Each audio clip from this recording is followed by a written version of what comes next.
Orang suami seharusnya dalam aturan agama tidak seharusnya menceritakan kekayaannya kepada istri.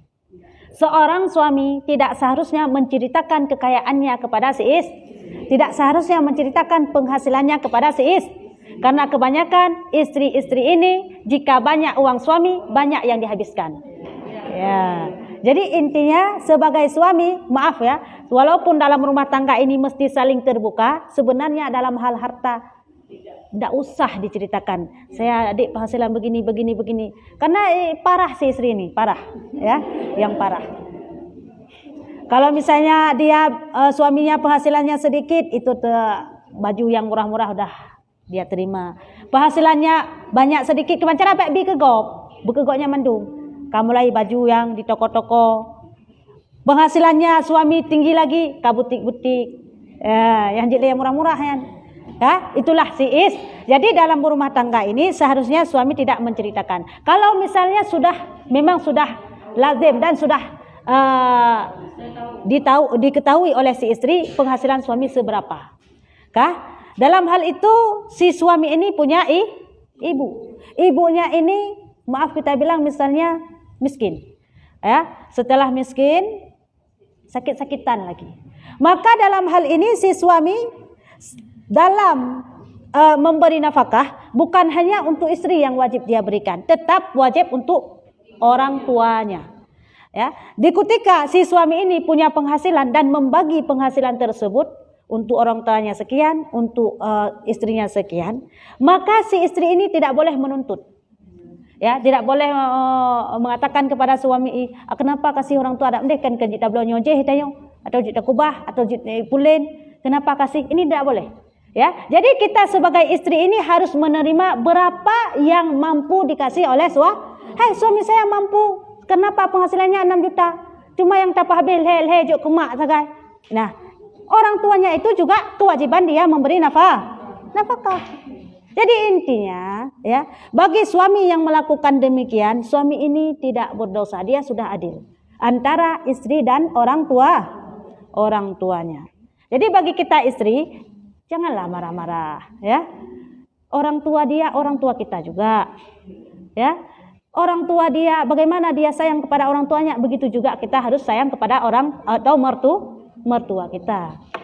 Ya, kita sebagai istri harus paham keadaan tersebut. Jadi si suami ini sudah tepat perlakuannya, yaitu memberi untuk istri suami untuk orang tuanya, dan si istri tidak boleh menuntut lebih. Suami berhak memberi kepada mertuanya.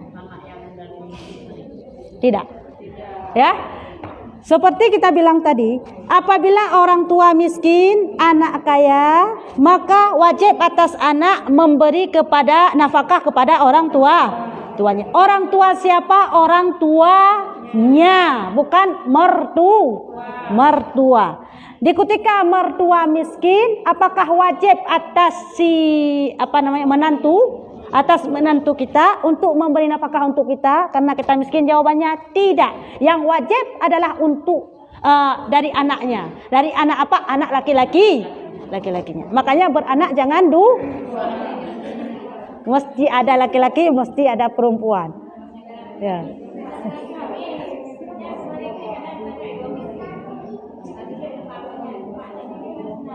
Nyan, itu kebanyakan terjadi di masyarakat.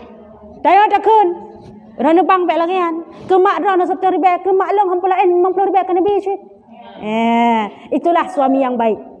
Suami yang paham. Bukan dia wajib memberi untuk mertua dia, untuk mak kita yang urinam, tetapi mengingat hati kita. Nyan suami yang cukup god. Ya. Hanjit tuntut. Ya, mau tak tuntut dah. Tak tuntut bengah hilah aku nabi hang aku nabi sit. Nyan dah sami ya bengah suami bak tak tuntut nyan.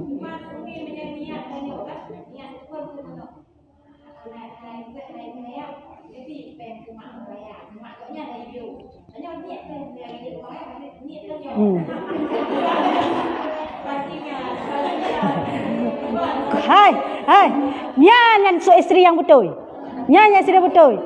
Jangan meminta langsung tapi pancing. Ya. Bang, kena blo nyok je kemak. Kai blo. Tengok yang bek prop-prop ile. Hana itu blo kemak tengok kakak Hana. Kakak Hana apa blo kedai kemak je ile. Olian singgah you blo lam. Tre Hana mupum. Sang mak long kecilnya mak. Ya. Pancing. Itu enggak masalah ya. Ya, mia langsung laju lagi saya. Oh my ran kena blo kemak long blo shit. Nyan terjadi cekcok untuk dalam rumah tangga.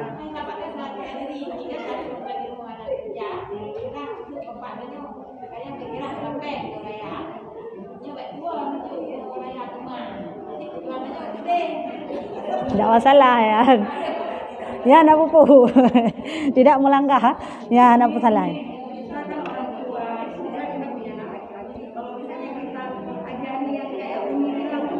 Ajari kayak mana? Ya, enggak apa-apa, boleh. Memang semestinya begitu. Jangan beritahu istri. Kebanyakan seperti kita bilang tadi. Ya.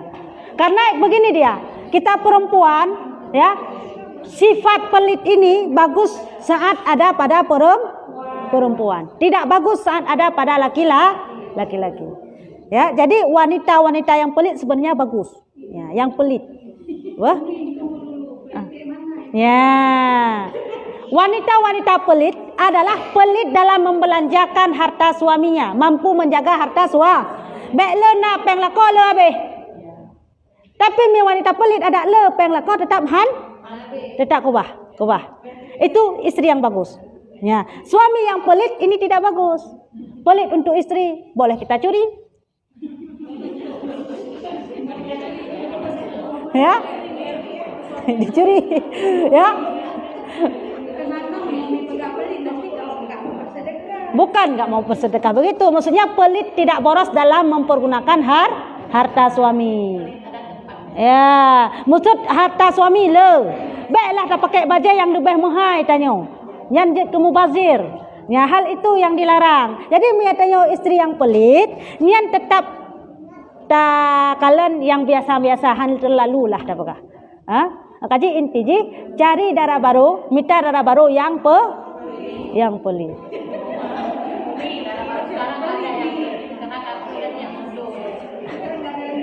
Nah, makaji watai kalian darah baru kalian tapaknya ben kalian tapaki. Mbak tapaki ana. Nya lagi jarolong kaju.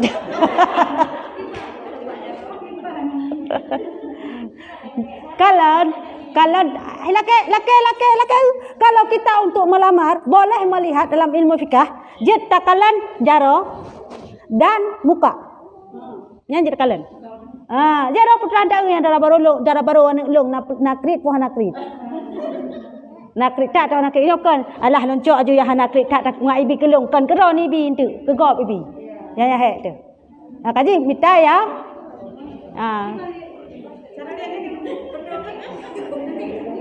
Kalian kan yo bek leu mandum, ya leu mandum yan hanai dang peng. Hanai dang peng yan. Ya. Yang salah satunya adat ya.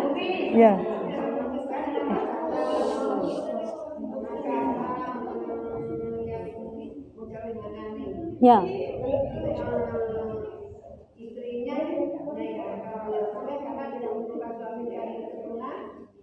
Kiban?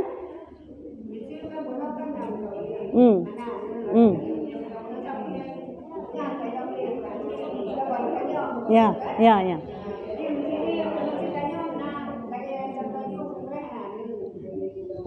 Ya.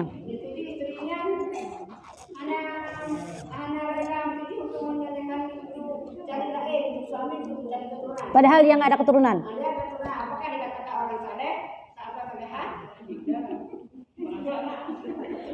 Kah?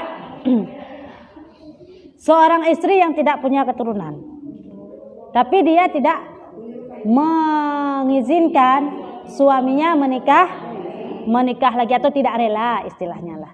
Dia tidak rela suaminya menikah lagi, tapi dia nggak ada keturunan misalnya. Apakah itu boleh? Kalau kita bicarakan masalah rela, ya pasti tidak ada yang rela. Kalau suami berbagi suami, pasti tidak ada yang rela. Tetapi kalau misalnya kita taat kepada suami, kita tidak ada, bang saya tidak rela. Selama saya masih bisa berperan sebagai istri, maka abang tidak boleh menikah lagi. Itu syarat. Apakah boleh kita syaratkan demikian? Boleh. Ya, bukan kita benci sama hukum Allah. Kan tak benci Allah gebi mengkawin lain, tapi saya tak benci kan. Tetapi kita bilang, bang, selama saya masih bisa berperan sebagai istri, maka jangan menikah lagi. Walaupun saya tidak bisa memberi keturunan, itu tidak masalah. Atas nama kita taat kepada suami, selama kita jadi istri tetap solehah. Walaupun kesalehah dan tidak solehah itu bukan pada keturunan. Keturunan itu anugerah Allah. Ada, alhamdulillah. Tidak ada, kita tetap berharap kepada Allah. Jadi intinya kita sebagai istri tetap mesti taat walaupun tidak ada keturunan. Dan bila kita mengatakan kepada suami, saya akan tetap berperan sebagai istri walaupun tidak ada keturunan, tapi bang tolong jangan nikah lagi ya. Tidak masalah itu. Boleh kita bilang demikian, boleh. Apakah kita istri solehah? Solehah. Yang penting taat kepada suami. Udah. Ya. Ya.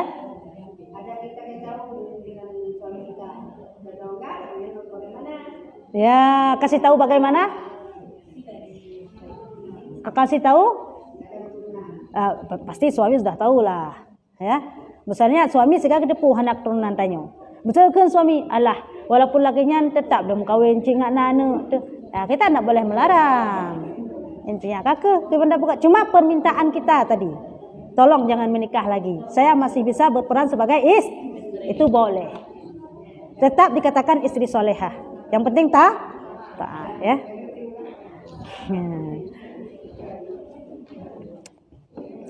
Kah